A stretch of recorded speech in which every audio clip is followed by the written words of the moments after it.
These are 10 passages that we're going to look at together, and I'm going to pair you off in groups of 2 that you guys will basically get into the Word together. And the question we're answering today is why do we track? Okay, so why do we track? The theme or the phrase is, if you track, you don't get lost, right? If you track, you're able to capture the essence of the vision of what God's doing in your disciple makers and your leaders and your community. And always the question is, what kind of things, what kind of activities do we want to track? So for me, this biblical narrative, if you will, allows us to basically take hold of a biblical foundation of tracking, okay? Because I think there is always the negative or the pushback you get of like, man, I just don't want to count, or I'm too busy, or a lot of other excuses or reasons. And so I really do want us today to wrestle through the scriptures together, okay? So you're going to see several passages, a lot of Acts, as you can tell here. A couple of things to think through. My aim for you today is to help you have a healthy view of tracking. Even for Wim, I want Wim to see a healthy biblical view of tracking.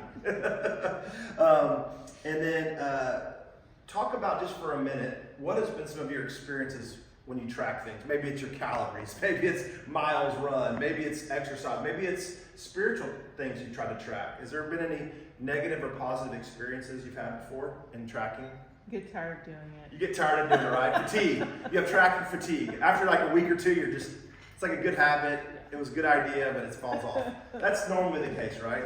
You know, a lot of us have a good motivation, New Year's resolutions. I'm going to start tracking. But when we track over a period of time, we see consistency, we see patterns develop, and we see foundations developing, okay? When we think about Middle Tennessee, we think about a population, a community of over 3 million people now. And tracking matters, and we'll see it in the scriptures in a minute, because each person matters to God.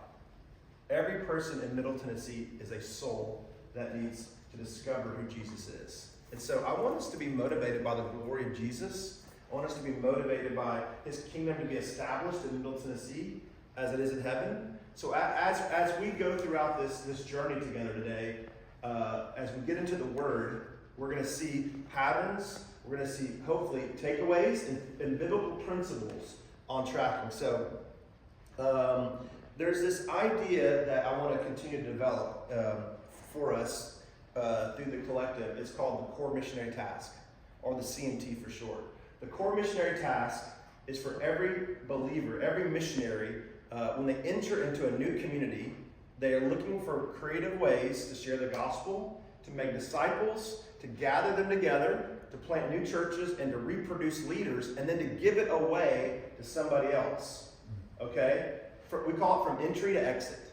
So what does from entry to exit look among every people group, every place, every neighborhood in Middle Tennessee?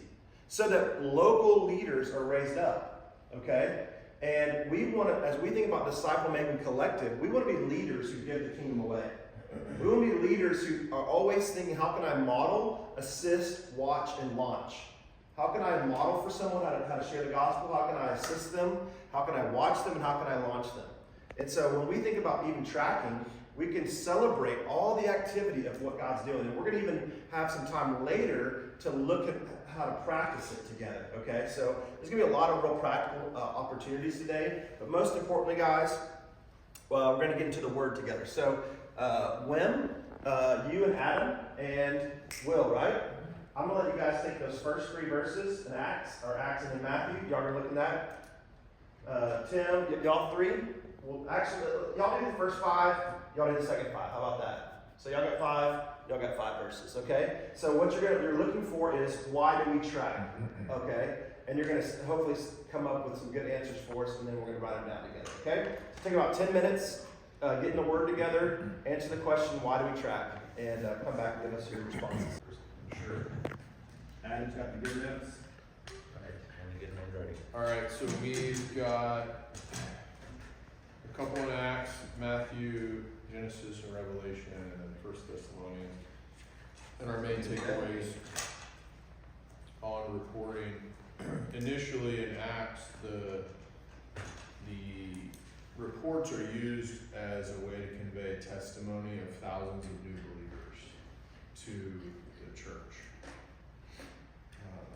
They're reporting God's work amongst the Gentiles, specifically to encourage others.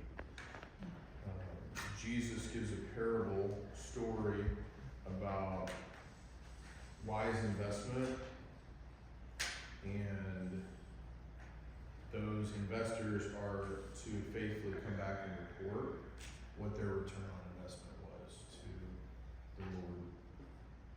So, just faithful celebration, faithful stewardship, is that what you're saying? The first one? Yeah.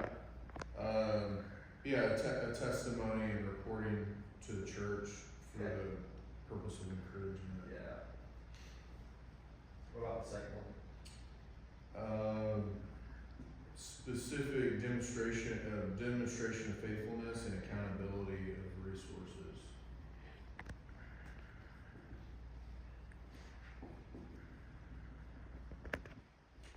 And then the blessing given to Abram Yep. in Genesis was conveyed to him as from nation to nation Yep. and family to family, that there's a blessing attached to obeying God Got it. that's going to multiply. So I guess you could kind of pull from that. We're just tracking God's work, Okay. tracking God's blessing. Okay. And the final was 1 Thessalonians 1. Yep. Paul was using a report that was conveyed to him as a prayer guide. So As a what? a prayer guide. So he was praying specifically for the Thessalonians, what Yeah. had been relayed to him. It's good. All right, what about you guys? Okay. So what So do you got? that one, so in that verse 6, like it talks Yeah. about the gospel's bearing fruit through the whole world. Uh-huh. So if you track, where. Okay. And then to celebrate like a lineage of people. Yeah. We've got like prayer maps and tracking. Then, and I don't have all the scriptures written down. Right. I have them right here. So, okay. The next one, Proverbs 27. We just made note that if you're tending to people's needs, that you're like Yeah. tending to needs, you need to keep records. Yeah. So when you have more than just a couple people, you can't remember what everybody needs. Yeah. And then you need to know numbers of people to steward them well. That was in the Proverbs? Yeah. And then the next one in Acts 11, Uh-huh. being intentional to steward with larger numbers of people. You need to be aware of what's happening in other places. Okay.